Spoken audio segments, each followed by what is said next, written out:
Mark Rogers TV, always talking college football. We are the voice of college football, talking up the Miami Hurricanes today with, of course, our guy, Alonzo Oliver from 1219, the U Family. Check out his YouTube channel. Just look up the U Family, 1219, Alonzo 1219. And then we also have a guy that appears with him from time to time that he's connected with, and we've recently connected with on Twitter, Kane Shades Unk. How are you guys doing today? I'm doing good, man. Another blessed day, doing good, talking Miami football, and glad to have Unc on with us. So, Unc, how's it going, man? Oh man, we doing good, man. Getting ready for the football season, man. Hey, we're gonna go undefeated this year. I said it. Let's start off. Oh, you guys are fired up already.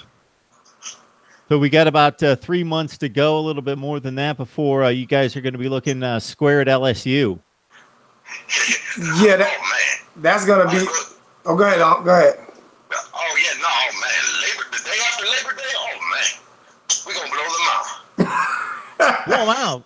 You just need to win the game by 1. That's all it takes.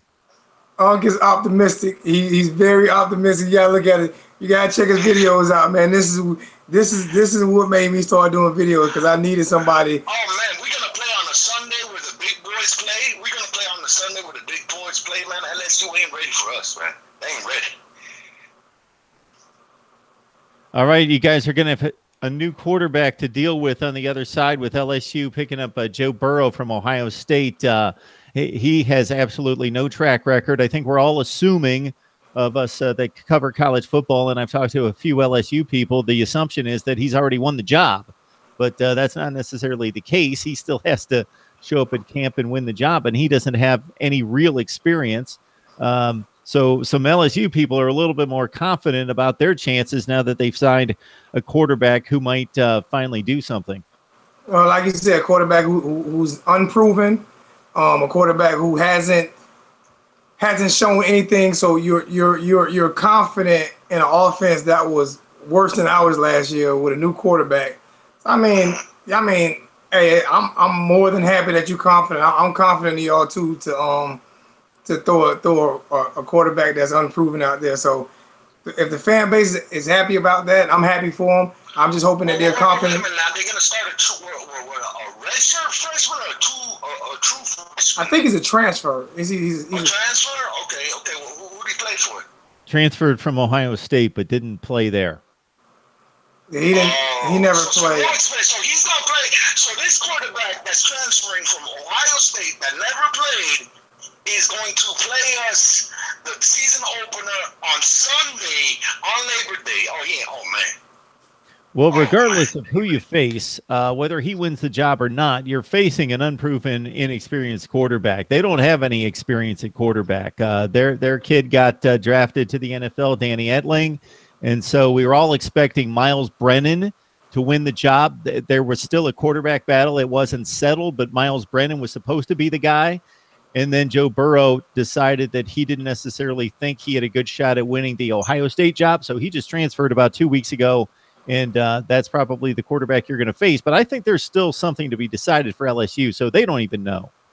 Yeah, I agree with you on that. I'm not real big on transfers coming in and making an immediate impact. Everybody's not Russell Wilson. You know, you can't leave NC State and go to Wisconsin. Everybody's not going to do that. Plus Russ had 4 years experience at NC State when he went over to Wisconsin. So as a graduate transfer, if he was a graduate transfer, if I was LSU fans, I'd probably have a lot more confidence in him.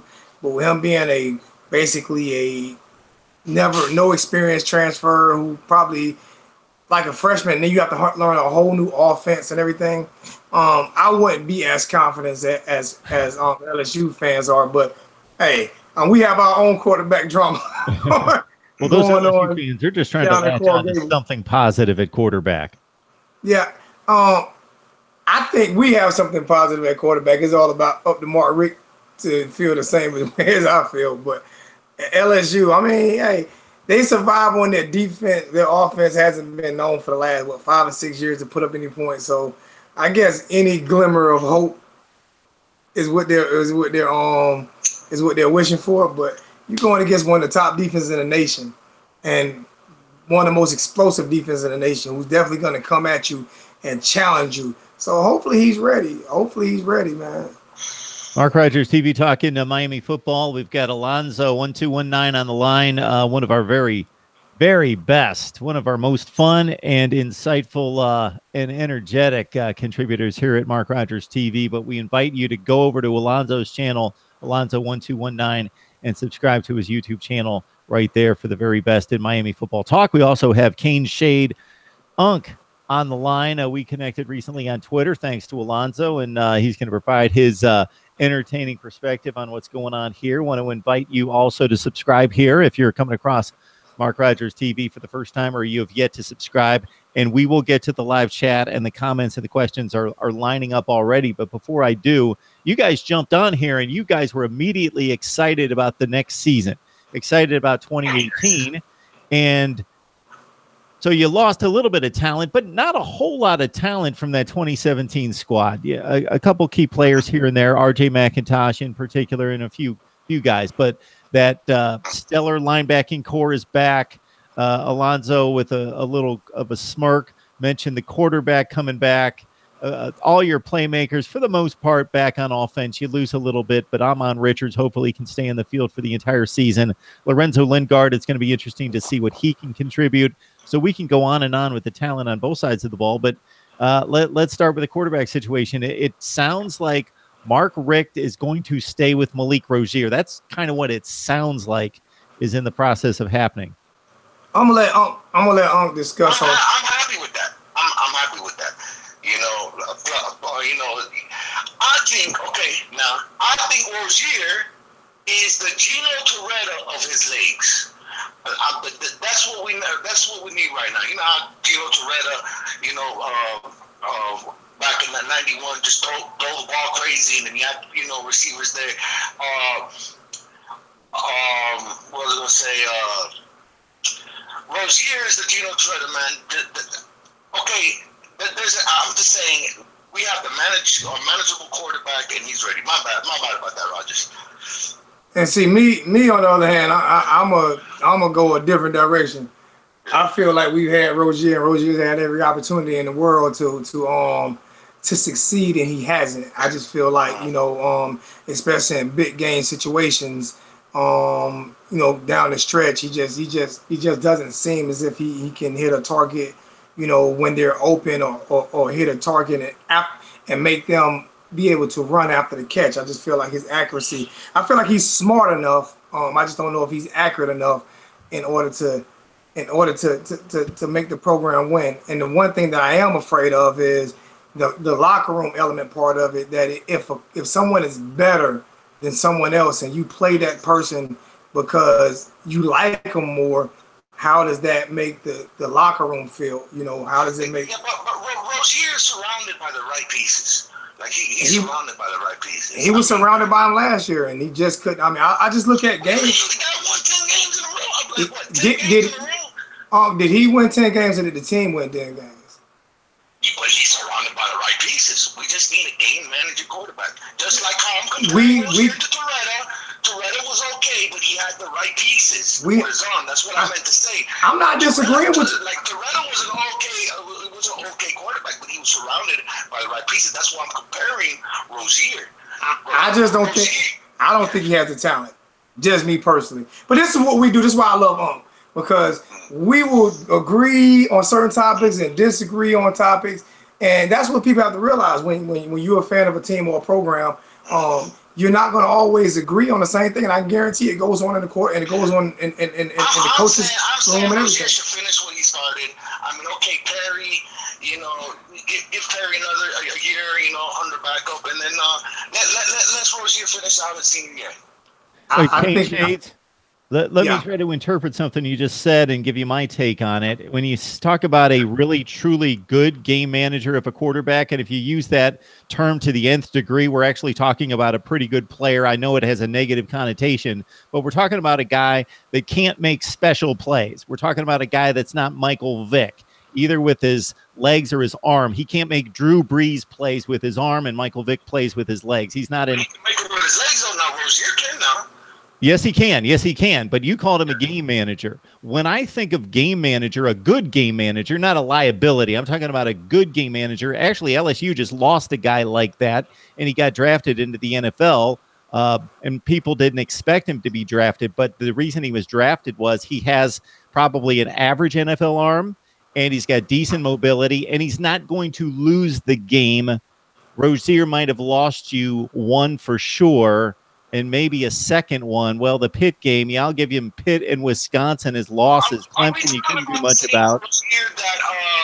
He makes too many mistakes to be a good game managing quarterback for me. Beat Florida State. Are we talking about the same Rozier that beat Notre Dame? I mean. Okay, now, what I mean, hear me on this part here. The Florida State game, we should have blew them out because the defense didn't give up no points almost the whole game until the end.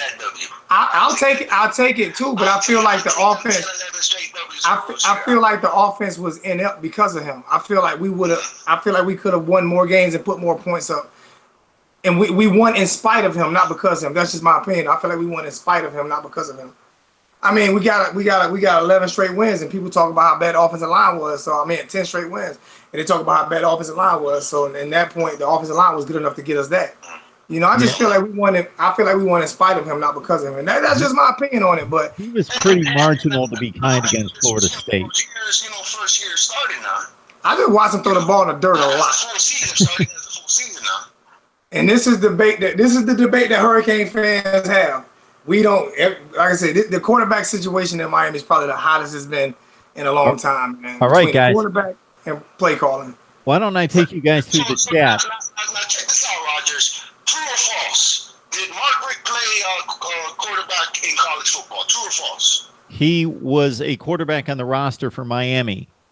If you're making that determination, he played the position. He didn't get on the field. Now he knows that position really good. Sure. Now, why would he lean towards Rozier? He must know something. He sees something in Rozier. I will agree. You've paid and highly paid a coach, and if any coach at that level, and even much lower than that, you expect that guy to have, first of all, needs to go out at a place like Miami and recruit 3 or 4 guys that can play, and then determine who's the best guy for my system, who's a real leader.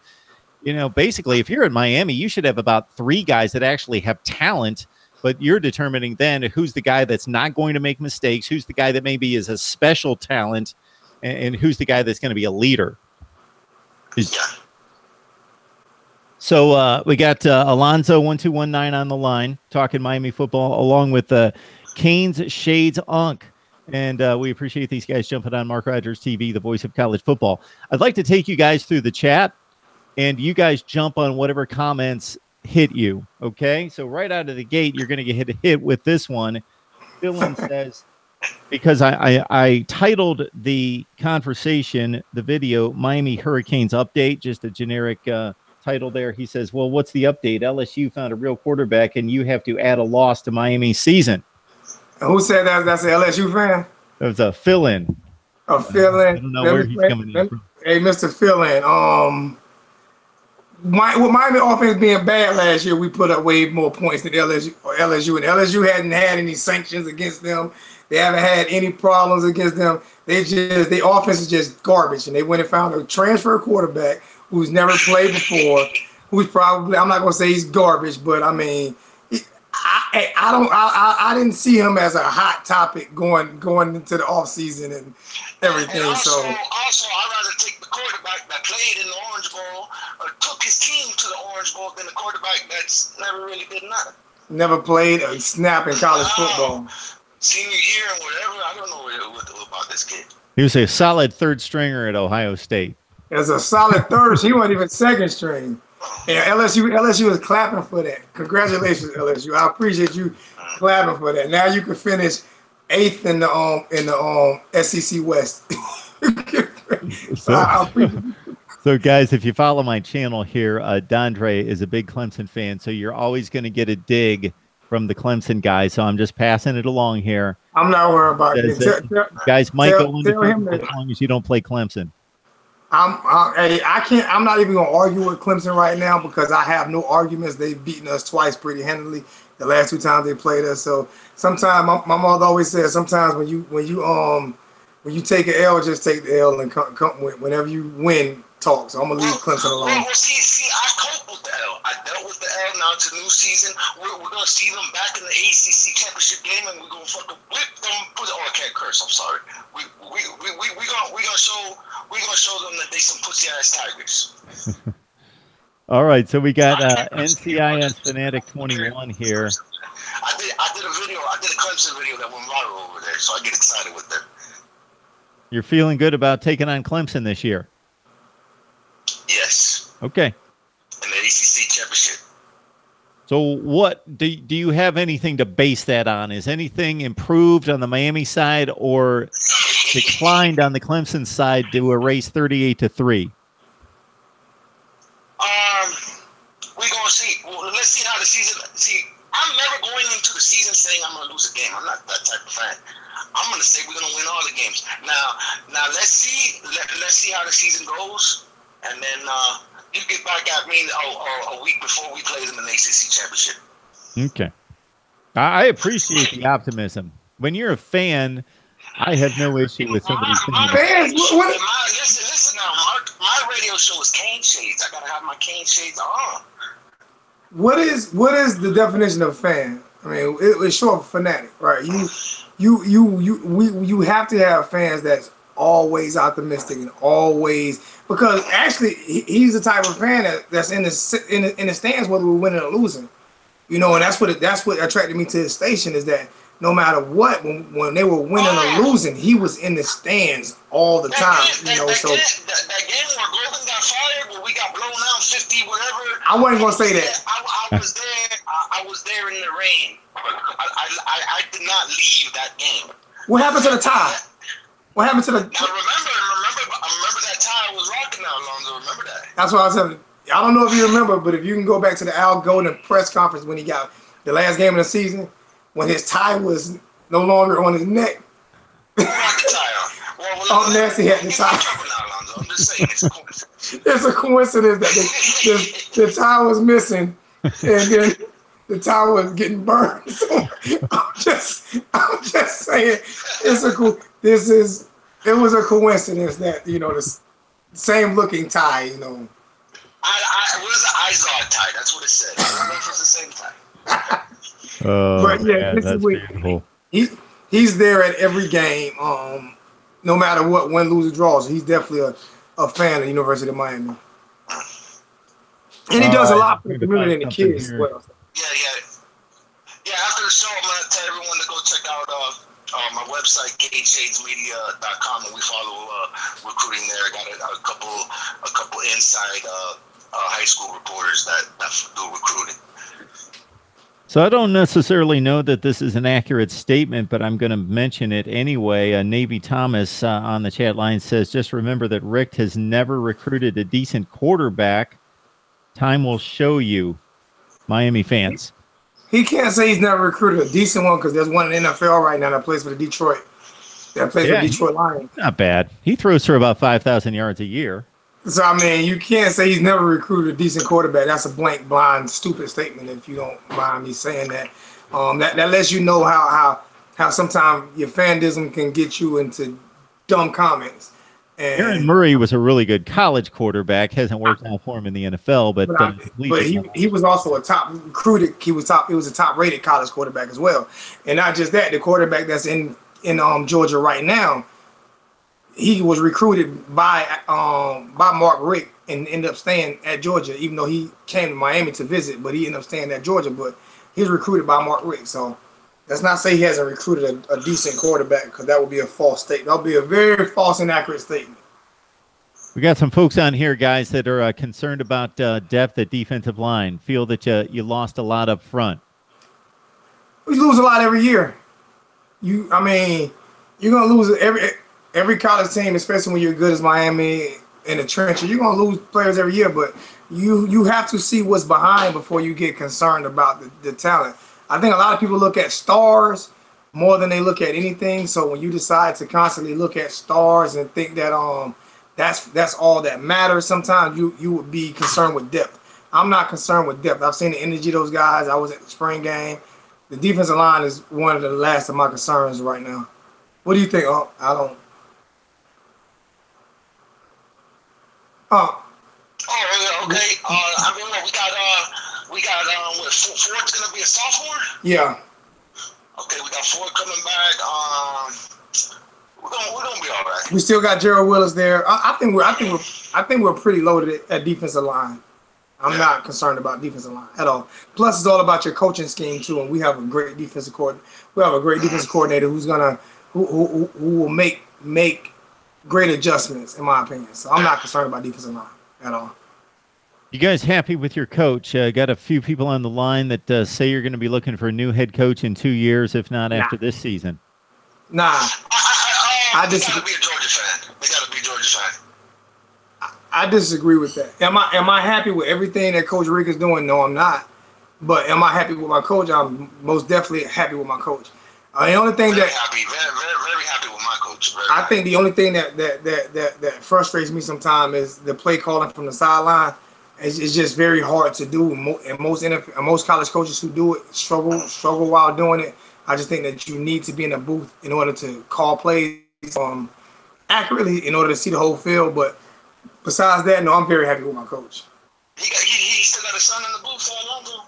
Yeah, but it's kind of hard. To me, it's kind of hard to do the relay. You know, it's kind of hard to relay. I think you need to be up there in order to see exactly. I think it slows down your offense as well. I think you need to be up there. But I mean, I just look at like even when Jimbo Fisher did it in Tallahassee, the only successful year he really had doing it is when Jameis Winston was the quarterback. You know, I just think it's hard to. Well, me even a lot of times the defensive coordinator a lot of time will be in the booth. You know, it's just hard to see the field from the sideline, see both sides of the field. You know, but besides that, Rick will be there for the next 5 years until he decides to retire. He's done a lot for the University of Miami. He's brought a lot of excitement. The new facilities. He's done everything he can do for the University of Miami. So I'm very happy with Rick being that coach. Oh yeah. Yeah, we've got a number of people on here knocking Mark Richt, other people defending him, and the only thing I'll say is when people state that he couldn't win a big game. Knocking them. Can you find out what their team is? Can you relay that message? Well, I think some of them are Miami fans. I think most of them are Miami fans. He's saying a lot of them are Miami fans. Oh, they're Miami fans? Most of them, not all of them. Oh, okay. But so that we're here. You know, to clarify what Mark Richt accomplished at Georgia, he did not win a national championship. That's obvious. We all know that. But he did have a team in 2012 that you basically could say was national championship caliber. If they get an out-of-bounds play at the 4-yard line against Alabama, then they possibly win the national championship. It came down to the final play of the game, and they were definitely one of the 2 best teams in the country. Either one of them would have slaughtered Notre Dame most likely, and Alabama got that chance. And he won a slew of SEC championships. He won 80% of his games. He went to the SEC championship. I think we're I'm not going to go through all the times, but he did a number of times. And he had a successful run at Georgia. His teams were never less than 9-3, winning 9 to 11 games every year. I think what a lot of people don't understand, I'm going to equate this to basketball. Michael Jordan stopped a lot of people from getting NBA championships. Nick Saban stopped a lot of coaches from getting college football championships. I mean, when you have to go up against that guy all the time, man, there's always somebody out there that's just great. And Nick Saban is just great at what he does. And most coaches can't beat him. You know, it's hard to beat him. And it just so happened that when Rick was coaching in SEC, he was either going up against Steve Spurrier or Nick Saban, two of the greatest coaches in college football history. So, you know, it's not, you can't feel bad to lose to those 2 guys. It's tough. It's tough sledding against those 2 guys. Mark, the person that said in the comment section that Rick will be gone in what, 2 years? Yeah. Yes. Is that a Hurricane fan that said that? No, it's not. Is it? Okay, all right. It's a Nebraska fan. Oh, okay. See, that ought to tell you right there. I mean, that ought to tell you right there. I mean, tell them to go look at the last national championship they played. Tell a Nebraska fan that I was on, what was it, 97 won the ticket in Lincoln, and I was on the, 710 in Omaha. Man, I did a video, I trolled the whole Nebraska. I mean, just Nebraska fans, I mean, Tommy Frazier's not coming back. Tell us who they need to hire as their coach. That program, I think, is going to come back to a certain extent, but it's going to be difficult for them to reach the elite. Just the recruiting background is not there in Nebraska. They've got to go to Texas and California and Florida to get the best players. And that's a difficult ask. But I think Scott Frost knows what he's doing. They're going to be better. The Big Ten is stepping up now. Sure, the Big Ten's a good conference. Yeah, they'll be that Tulane of the Big Ten. Nebraska got to compete now. They'll be the Tulane of the Big Ten. Huh? They'll be the Tulane of the Big Ten. I have no love for Nebraska. I mean, that's just you. In order to make a comment, you have actually had to at least win something. No one breaks the door down to if Nebraska comes on at 8 o'clock Eastern, they better be playing against somebody in order for anybody to watch that game. We beat Nebraska with Golden. Yep. We beat them with Golden. I'm not concerned about Nebraska fans.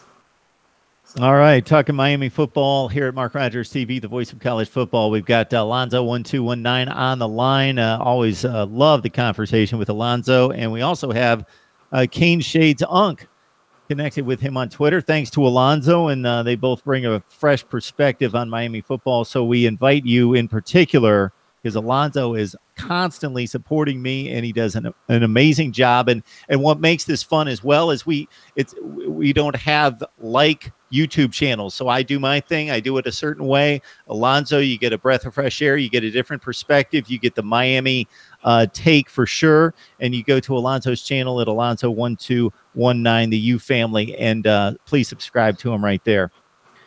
Tell that Nebraska fan that we got he can borrow one of these to wear around Nebraska if he wants to. If he want to have a little bit of swag about himself, tell him he can borrow one of these, man. We'll send him one so he can.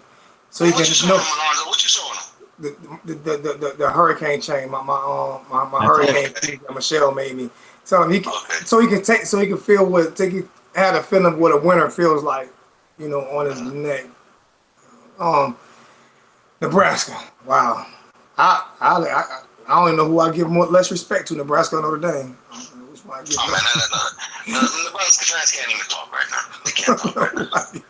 So what do you guys think about back to the quarterback situation with Malik Rozier seemingly having a clear edge on keeping the job in 2018? N'Kosi Perry, from everything I've heard, is just a remarkable athlete and can make all the throws. And now with Jaron Williams even on campus, and I understand him maybe taking a year off and sitting back and watching for a year because he's just a freshman. But does this say something about Perry not being able to take the job? Do we expect it to be a battle in August? If you had 2 or 3 warm-up games, maybe you would have time to play both of them the first few games before you would hit somebody like LSU, but you've got an LSU right out of the gate, so a decision kind of has to be made. From what I heard, Mark, is that he's gonna play both during the LSU game. From what he has packages for both. But just me being honest with you, man, I feel like our ceiling is way higher in N'Kosi Perry. I just feel like I was at the spring game and I watched Malik throw the ball in the dirt 1,000 times, and I just watched Perry light it up. I watched him light it up, and I was just sitting out there like, you have got to be kidding me. This young man is amazing. And I just feel like in order for us to grow as a program, you have to get one of these young guys in there, because me personally, I feel as if N'Kosi doesn't get it, and this is just me personally thinking, and maybe I should be feeling this way, that he's not going to stay, because you already have a guy in Jaron Williams who's hot on his tail as of right now, and I just feel like redshirting a quarterback is not the thing to do anymore. You can't redshirt a quarterback because 2 years out of them, they're leaving anyway, especially if they're good enough. I just feel as if, I feel, like I say, watching the spring game and watching what I saw, I just feel like N'Kosi was way more explosive, way more accurate, got the ball to every playmaker, got the ball downfield through short passes, through passes where receivers can catch the ball and run with it. And I just hadn't seen that from Malik even all last year. I've seen glimpses of Malik having good games, but I just feel like the reason why the turnover chain got so popular is everything because of our defense. I remember a game where we turned the ball over like 5 times. It ended up with like 3 points out of it. You know, as we won that game.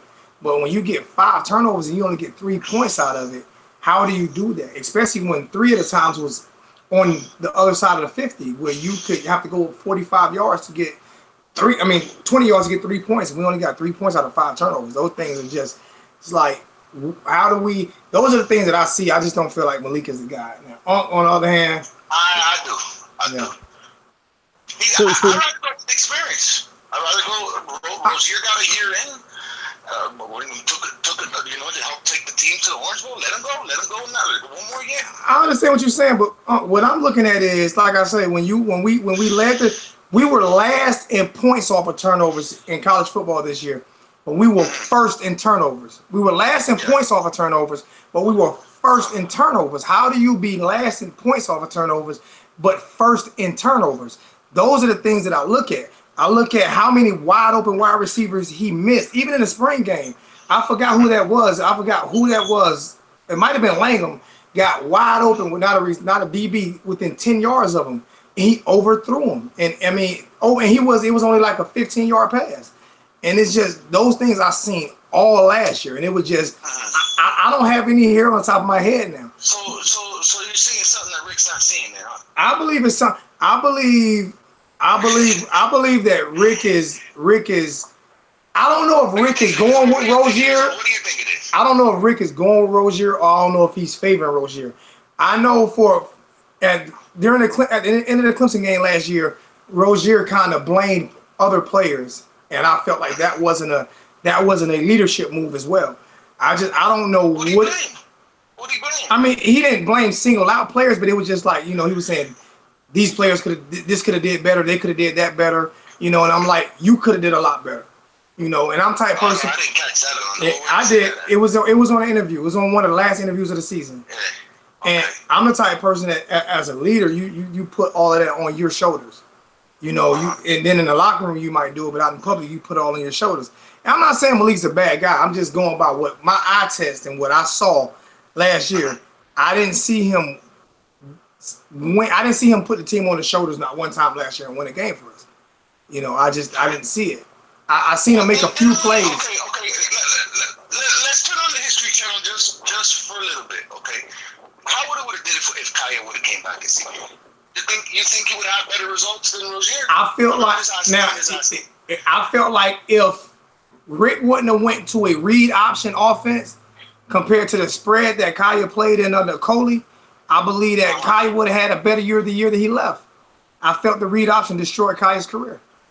And what Kaya did if he had to run the ball though? No, he had some trouble there running now. He's not a running quarterback. You can't make Peyton Manning a running quarterback. He's not a running quarterback. I know that Rozier's the guy that'll go. Rozier went ahead and did what Kaya couldn't do. But he shouldn't have changed the offense. How many times you seen Kaya? Like, come on, run. He's not that. Got those yards for us. How many times? But what I'm saying is he switched to a read option offense. And the spread offense, Kaya, the year before Rick got there, the year before Mark Richt got there, Kaya was considered a Heisman Trophy candidate and a first-round draft pick, right? In his sophomore year, he was considered a Heisman Trophy quarterback and a first-round draft pick, right? Because he was running the spread offense.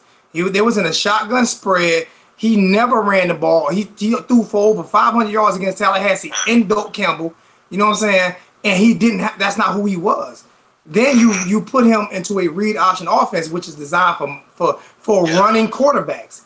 He's not a running quarterback. So why would you even put him in an offense that's designed for running quarterbacks? That's a mistake. That's something you don't do. You keep him in the spread.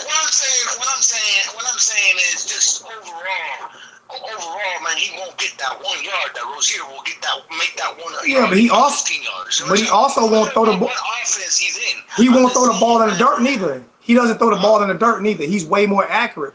You look at it. He broke so many records in his first year. Kaya take that sack. Rozier won't take that sack. Kaya didn't take that sack his first year. He took it that second year. Come on now. He didn't take that sack. His true freshman year, he didn't take that sack. He didn't take losses like that. But every quarterback. We got a Nebraska fan listening, so I don't want to. No, I'm fine with the debate. Let's get off the History Channel. I'm fine with the debate. His first game, man, he was rattled. He was a freshman. Rattled the first game. He was a freshman though. He Yeah, was but supposed to be. His first year, He broke. He didn't get rattled his first year. No, I didn't say he didn't get rattled. I said what I said was he didn't take those type. He didn't take the sacks he took his second year. He didn't take those type of sacks. He didn't. He was in a totally different offense. I mean, he broke almost every freshman record that we had. He broke a lot of passing records. I'm not saying nothing about Kai, like bad about him. But I'm saying is, man, people overlook the fact that this guy took us to the Orange. But this guy, man, the defense took us there. Our defense took us there. I'll tell you what. Prime example. Rozier there, just sitting back there. That Rozier didn't do nothing. I didn't say he didn't do nothing, but he didn't do a lot. Oh, he did a lot. Think about it. When Mark Richt took over the program, the debate was our defense is not going to be good, but our offense is going to be great. That did a totally 360. The defense was great and the offense wasn't that good. It did a total 360. But he did his part though. Huh? I mean, how many times? I think it's part of changing. I think it's part of changing the offense. I think it's part of changing the offense, and that's really it. I think it's more changing the offense than anything. I felt like we shouldn't have changed our offense the way we did, you know. And to be honest with you, like I said about if you go look at my first video that I did about Malik, I was comparing him to Russell Wilson. I was hoping that would be the case, and it turned out not being the case. It just turned out. Even in the Florida State game, even though he threw that pass to Langham and Langham caught it, that was more of a heck of a catch by Langham. But the whole game, we sputtered. The offense sputtered. The defense got off the ball plenty of times to score touchdowns, even field goals, and we could not move the ball. The offense would not go. It wouldn't move against Florida State. And then you look at other teams plays Florida State, they scored 70 points on them. Okay, now listen now. Cager didn't play last year. True or false? Like, I mean, he didn't play. We still have more talent than most teams in that played against Florida State. What I'm saying is Rozier was missing weapons. We have more weapons than most teams in our division, and other teams still put more points up against and we have way more weapons against Wisconsin and way more weapons against Pitt. We could have missed 5 offensive players and still had more weapons than Pitt had. Their quarterback looked like a world beater. That was his second start ever. Let him finish his senior year. I'm not agreeing with it. I want him to be benched. I'm just being honest with you. But I mean, you think Perry? I mean, come on. Yes, I do. You think Perry do a better job? Yes, sir. 100%. Yes, I do. Kane Shades, go back and watch the Pitt game and understand that kid just got the job the week before. He had never played before. Man, I'm not coming up with the right name right now. Cody Pickett, I believe is his name. Pickett's his last name. And he made the throws and he was mobile and didn't make mistakes and didn't throw it to the other team and played a really good game against a much better defense than Rozier was playing against playing Pitt. A much better defense. He was playing a top 10 defense. Pickett was at Pitt. Rozier was playing a top 50 or 60 defense. So what are you talking? You're talking about the last game of the season? I'm talking about the Pitt game, the game before the last game, I think. I'm sorry, yeah, this is the last regular season of the game when we went to Pitt. Yeah. Okay, so what are you trying to say, Mark? I'm saying basically that Pitt was playing a quarterback with basically no experience. He came into the game before that was his first playing time. That was his first start against Miami. He's playing one of the 10 best defenses in the country and playing really well. He didn't knock the lights out, but he played well, didn't make mistakes. He was mobile. He was making the throws. Rozier was playing like a top 50 or 60 defense, not even close to Miami's caliber defense, and he couldn't get the job done. Unfortunately, that Pittsburgh quarterback, his first game was in Miami, like Virginia Tech, and you know what I mean. Like, okay, he beat us, but what I'm saying is Rozier, overall, come on, 9-10 games. You keep saying Rozier 9-10 games, and I'm going to keep saying defense 9-10 games. I really don't feel like Rozier contributed in most of them games, man. I do. I'm telling you. So we're forgetting about this Rozier just roll out and just get 15, 20, 30 yards. We're forgetting about all that. No, I'm not forgetting about that. What I'm saying is with Koski Perry, we will grow more. What I'm saying with Perry is Perry will get those same yards, but more. And not just that, he'll put the ball on more accurate. He'll be able to do. He's more athletic. He has a stronger arm. I just feel like we'll have an opportunity to grow more with Perry than we will with. I believe that Malik Rozier has reached his ceiling. I believe Perry hasn't even touched it. Well, right now, Rick's going with Rozier. You know, anything can happen in the season. We don't know if Rick will switch it up. But right now, hey, I trust Rick. And let's see what happens. So my question for both of you guys, but especially Zoe, since we've talked about it a number of times, and I'll throw it out this way, is that the only conclusion I can come to, if N'Kosi Perry's a more dynamic, talented quarterback with a higher ceiling than Malik Rozier, Rozier's played, and I'm gonna shade toward Kane's shade a little bit in regards to, I don't want to completely diss Rozier's performance last year. He did a lot of good things. He threw for 3,000 yards. He provides that mobility that Kaya didn't, all those things, but it's a different offense, as Zoe talked about. But the conclusion I come to is that if Richt is completely fair with his analysis of this situation, the only thing that Perry can't be bringing to the table right now is that he's not grasping the offense. Otherwise, he's a better, more talented quarterback, can make better throws. That I agree. So that has to be the conclusion, is that Richt is seeing in practice that he doesn't grasp the offense. He's not making the right decisions. He's overall more skilled than Rozier. If he's not grasping the offense, it's hard to grasp it from the sidelines. You know, sometimes you have to let them play. Sometimes you have to let them play. What gets me upset about the whole situation is that N'Kosi had decommitted and was going to go to somewhere and was going to go somewhere else. And Rick went to his house and convinced him to come back. We got you, come back. And now it's like, are we forget? Like I said, I'm all going for who's the better talent. And I'm taking talent 9 times out of 10 over anything when it comes to sports. And that's why I'm taking Perry. And to be honest with you, and I like Perry, but to be honest with you, if Jaron Williams played better, I would take where I want to win ball games. Yeah. I want to win, and I just don't feel like Malik gives us the best opportunity to win. I would rather take a step back to go forward than stay level. You have to take steps back in life. There is no way. There is no. So you're telling me you would rather stay where we are now? Every college team. You name me one great college team. Name me one great, because you cut me off as soon as I was saying what I was saying.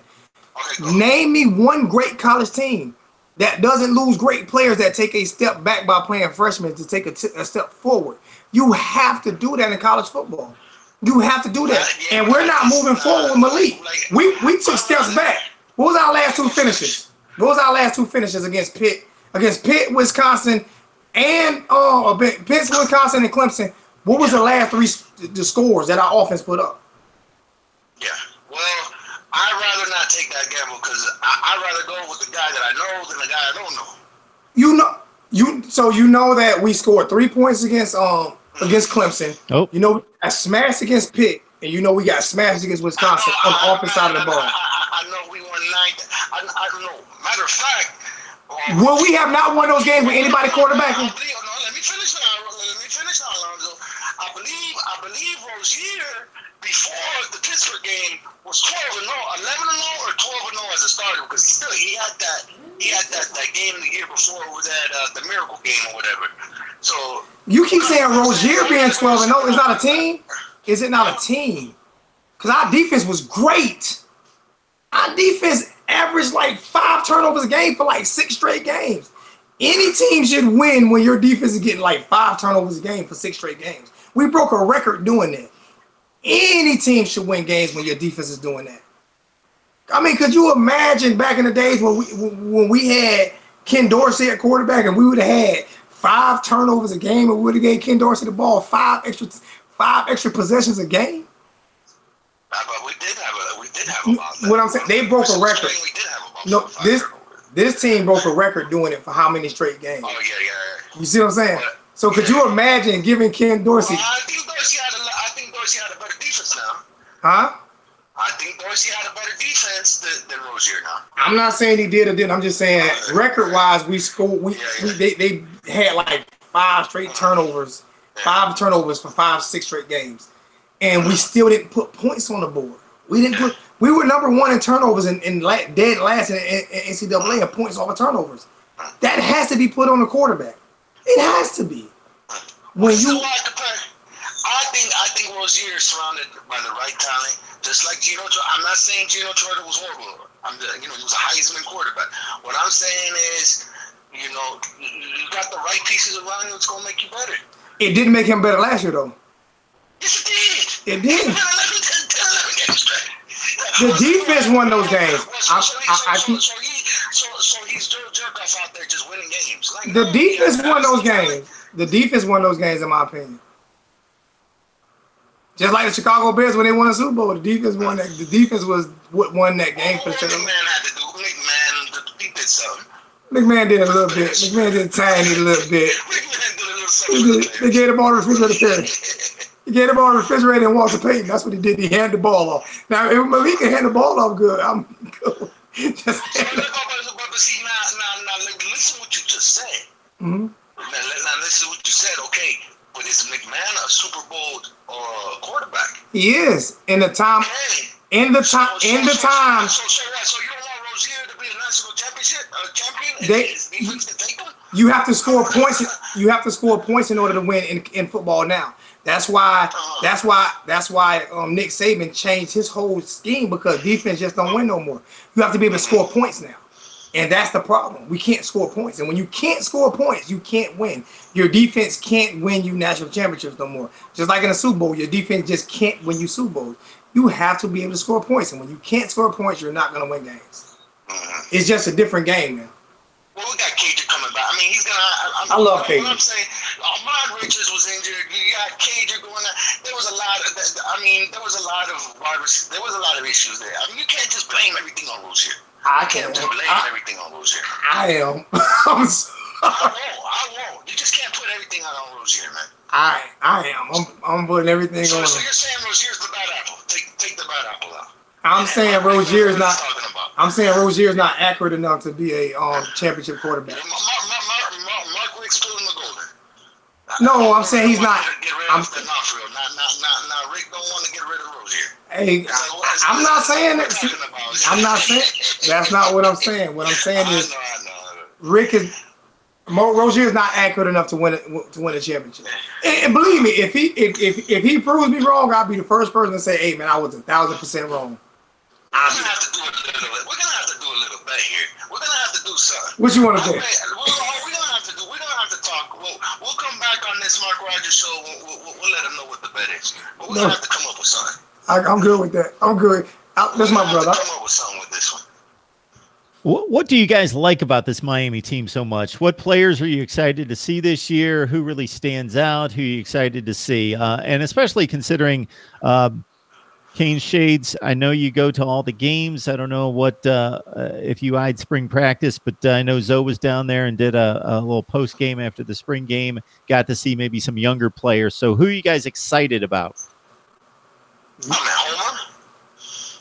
And I'm excited about Lingard. I love Homer. I'm excited to see what Lingard can do in the back. He hit the nail on the head. I'm excited to see what Lingard can do in the backfield with Homer, because Homer's a beast. Dallas is to me. I called him. Remember last year I said he's going to be our starting running back, and people thought I was crazy. He is a Swiss Army knife. He naming everything I'm thinking about. The one issue I had with the Orange Bowl game planning was you guys punched Wisconsin in the mouth on both sides of the ball. You guys were by far the better team. Even though you didn't separate on the scoreboard, you were the better team for the first quarter. You know, they were having all sorts of issues along the offensive line, blocking your front seven. Defensively, you guys were gashing them. There was a drive where DJ Dallas got the ball 2 or 3 or 4 consecutive times. They didn't stop him, and you guys went completely away from that. And we didn't see him for a long time, and I didn't understand why. Me neither. I felt like at the end of last year, our defense was tired because they were on the field so much last year. I felt that our defense was tired at the end of last year. What happened in the Wisconsin game, to this idea, to this day, you probably can't ask no Miami Hurricane fan what in the world happened. They can give you an answer because I saw it just like you saw it. I'm like, what the freak is going on? What happened? Did the UFO come up here and just take out? What happened? Did somebody mysteriously take our game planning book and we lost it, so we was drawn in the dirt? I have no idea what happened. I just know that we were a better team and we gave that game away, and there was no reason for us to even. It shouldn't even been a competitive game. We should have blew them out, in my opinion. And we got. I'm serious. I feel like talent wise, from front to the only thing they out talented us in was the offensive line. You're definitely a faster, more explosive team. I don't know a better team. I think Pittsburgh might have exposed a little something with Rozier, you know, and I think the Hurricanes didn't recover from that big game. That's what it was.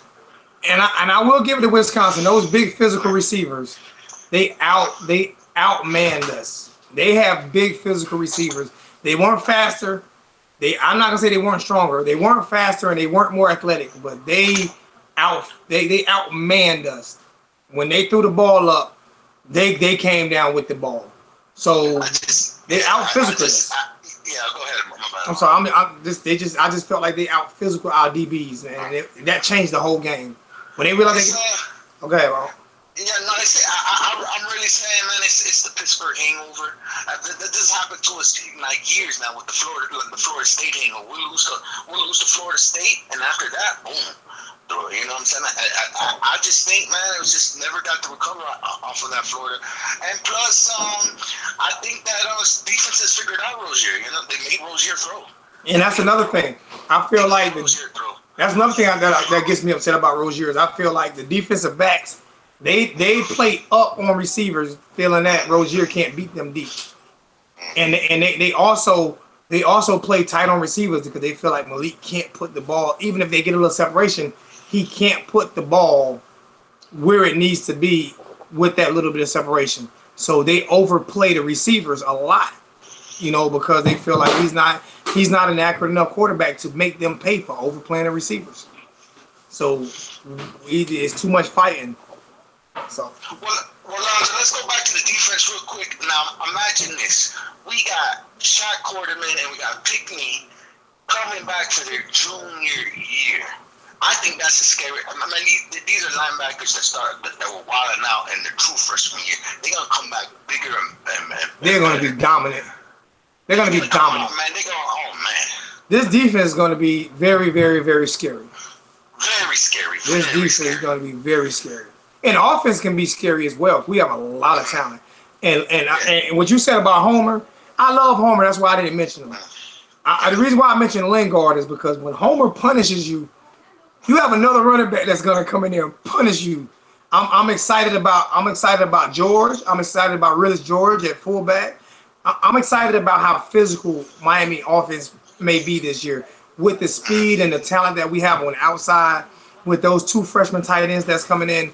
I just feel like they're going to be a very, very physical offense. And I would love to see – and that's another thing I think we missed last year was getting the ball in the seam to the tight ends or getting the ball just in slant plays. I felt like we either went deep or short, and we didn't utilize the tight ends enough.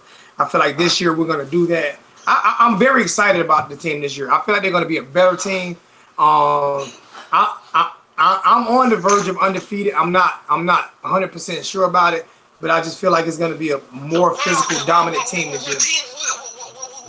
What team are you concerned about? You got any concerns? I'm concerned about almost every team just because it's football.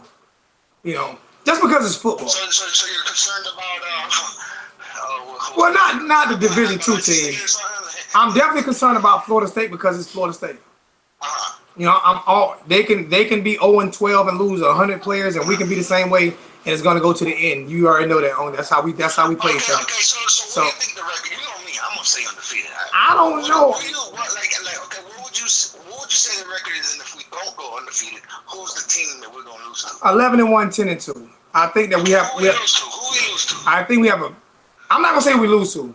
I just say we have a potential to lose two games. We'll drop a game somewhere down the line. That's what you're saying. Yeah, I feel like I feel like I said, when we play Florida State, it's always a toss-up game. It's always a toss-up game we play them.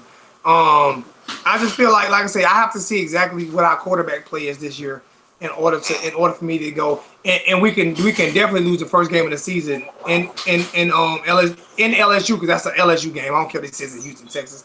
That's not a neutral site game. It's an LSU game. That's a toss-up game because it's the first game of the season for both teams. So we don't know what to expect out of our own team. Let them know what to expect out of LSU. You know, so those are two scary games that I got on the calendar right now. Is probably LSU and Florida State. Now I feel like if we play LSU on week 5, we have a better chance of demolishing them. But week 1, I don't know what they look like, and I don't know what we look like. You know, I ain't worried about what are you talking about as far as LSU? I ain't worried about that. Yeah, but I just don't know what we look like, and I don't know what they look like. I have no idea what we look like right now. You know, I don't know what we look like. You seen the spring game. You know what they look like. You know. And you seen the spring game. The way it looked is, if Perry start, we'll win by 40 points. It looked like the way Rozier played in the spring game, we would get demolished. And you seen the spring game, you know what I'm talking about. He looked very bad in the spring game. He did not look good at all in spring. Not saying he didn't look good at all in spring practices. In that spring game, he looked terrible. Jaron Williams looked bad in the first couple drives, and then he got lights out after that. Goodness gracious, that boy good. Roger, so Roger, I didn't get what your college team is, Roger.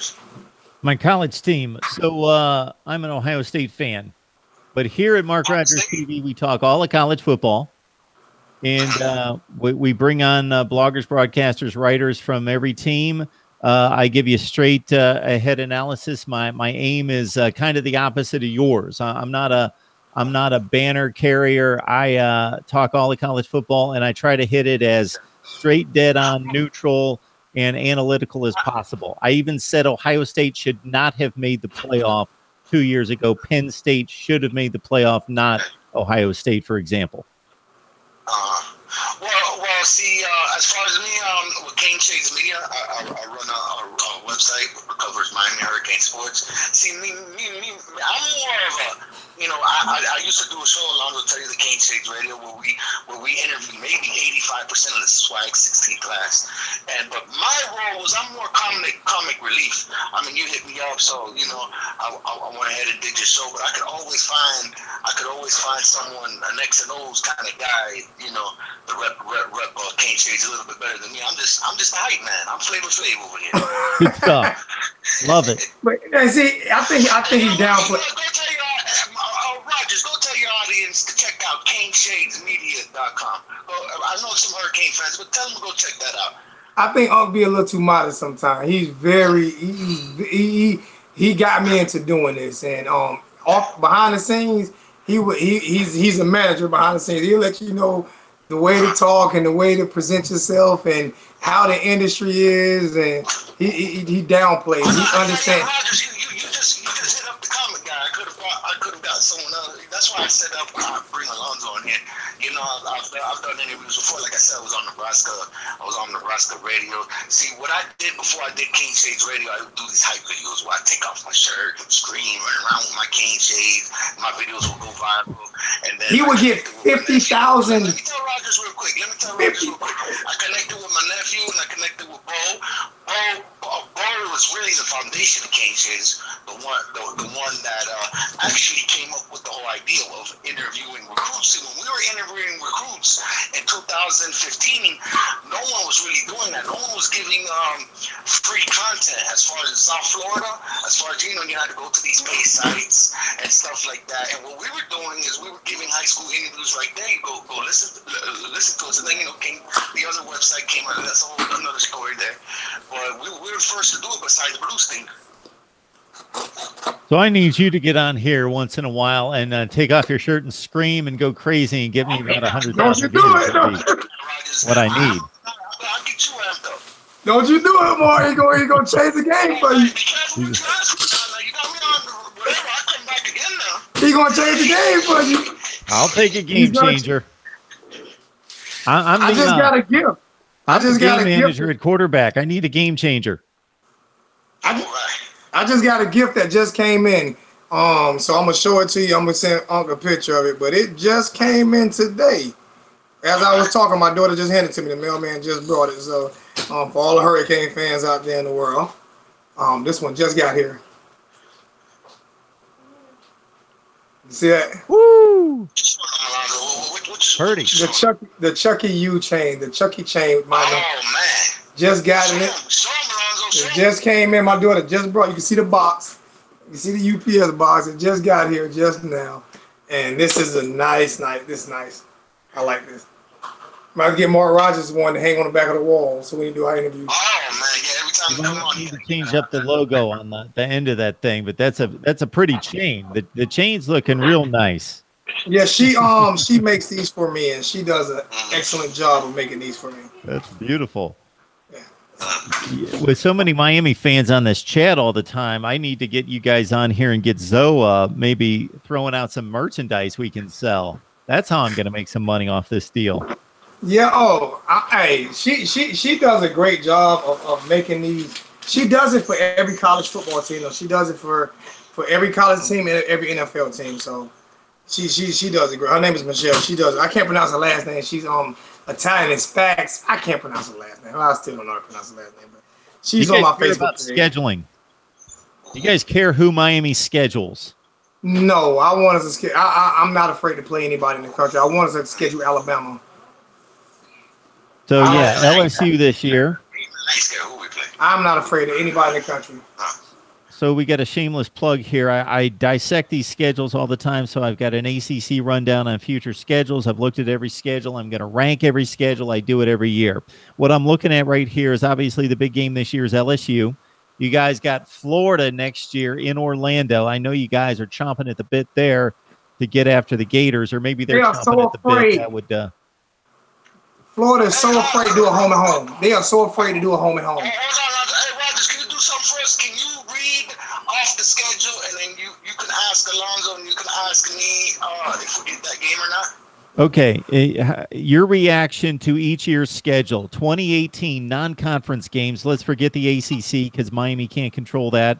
Basically, you play everyone in your division. You play Florida State, as you guys know, and then you rotate against the other teams in the Atlantic, and I believe you've got Boston College this year. So aside from the ACC, these are the non-conference games. 2018, LSU, obviously neutral site, Savannah State, at Toledo, Florida International. I think we win all of them. I'm afraid of the first one. And Toledo did give us hell last year in Miami. You're afraid of the first one, huh? You're afraid of the first one. Yeah, I'm afraid of the first one just because No, you said you talking about LSU, right? 2018, LSU, Savannah State, Toledo, FIU. Yeah, the LSU one, I'm afraid of us in that game, not LSU. I don't know. Like I say, it's like you going into a blind fight. You know, you don't know what the other team look like, but you don't know what yourself look like. So to me, those games are the most potential. When you don't have a warm up game, those are the games that's the most potential that you have the most potential to have trouble with, especially when you're going against another powerhouse program. So besides that, nah, we'll win every other of them games. But the only one that has any concern is the LSU game, just because no one knows how either team looks, not even your own team. So this at least has a fan perspective. Guys, I don't know how we look. Interesting, because in 2019 you still have 2 slots to fill. You've got Florida, neutral site, Orlando, and you've got Central Michigan at home. You got 2 other games to fill out for 2019. That's only next season. We might be looking to get I think it was actually a big rumor about us playing Alabama within the next couple of years. So maybe they're still trying to work that Alabama thing out, because it was definitely. I want to play Alabama. You are playing Alabama. I want to play Alabama. 2021. I like to play. Yeah, I want to play Alabama. You said we play them in 2021. 2021 in Atlanta. Yeah, I would like to play them in 2019. Okay, you got I'm tired of these neutral site games too. I swear to you, I don't know where they come up with these neutral site games, but these are not neutral site games for Miami. They're not. You have a neutral site game against LSU that's in Texas. How's that neutral site? Then we have another neutral site game against Florida that's in Orlando. That's not neutral site. We got to drive 3.5 hours. They only drive 45 minutes. Then we got a neutral site game against Alabama in Atlanta. That's an 8-9 hour drive, 10-hour drive for Miami fans. But it's a hour and a half, 2 hour drive for Atlanta. I hate those neutral site games because those neutral site games are not neutral site games. Those games are home games for the teams that's a lot closer. There's gonna be fans out there in Texas. You're not hearing what I'm saying, though. You're not understand what I'm saying. It's a huge. How long will it take people from LSU to get to Texas? Nowhere near as long. What I'm saying is, what I'm hearing, there's going to be a big turnout. I agree with you. I'm just saying, but it's not a neutral site game. It's more of a LSU site game than it is a neutral site game because LSU is way closer. And that's what I mean. Neutral site game would be half and half. That would be neutral site. It would be to have the distance for each team to travel. That's neutral. It's half the difference, not further distance. Why not just do home and home? What's up with these neutral sites? It's stupid to me. Do home and homes. Country Boy on the chat line says, ease up, Zoe. We ain't ready for Bama. I didn't say we were ready or not ready. I said I want to play them. How do you know if you're ready if you don't play them? I want to play them too. How do you know you're ready if you don't play them? How do you know if you're ready if you don't play them? When do you know you're ready? When do you know you're ready if you don't play them? And if you do play them and you do lose, you know how close you are. But if you win, you shock the world, right? Stop being afraid. If you've gone to the ACC championship game last year, you wouldn't know how much ground you need to make up against Clemson. Exactly. Yeah, I was going to say that too, Mark. Exactly. We know that there was no avoiding playing Clemson. No hurt at all. We got blew out. So what? Now we know exactly what we need to do to get better. We know some people might have thought we were closer than what we were. And I think you are. So, I mean, we know the adjustments we need to make. To be honest with you, if Rozier would have hit that first pass for that touchdown, I believe that would have been a totally different ball game. Yeah, so if Miami and Clemson get together 10 times, I think we all know as reasonable college football fans that watch the games and understand it, that Clemson's not going to win that game by 35 points over and over and over and over. Clemson was about a 2-touchdown better team. They would win most of the time against Miami by 10 to 14 points.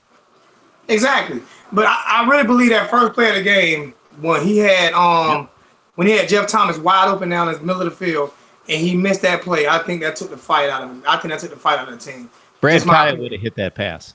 I believe he would have hit the pass. Goodness gracious. But, I mean, we know where we need to go now. Why would you not want to play Alabama? You have to realize playing Alabama not only gets you closer to beating Alabama, but it brings recruits to that game to where they say, okay, we're going to be the ones that beat Alabama. You know? So, no, I'm not afraid of no team in the country. I'm loving the LSU game. Okay, guys, in 2020, you have one slot to fill. You've got one non-conference game to fill. The other three, Temple, UAB, interesting game here, at Michigan State. That's a tough one, too. You see Miami going to Michigan State. They're not doing neutral site, right? But they're playing twice, so they're going to play Michigan State in Miami the next year. They're going home and home.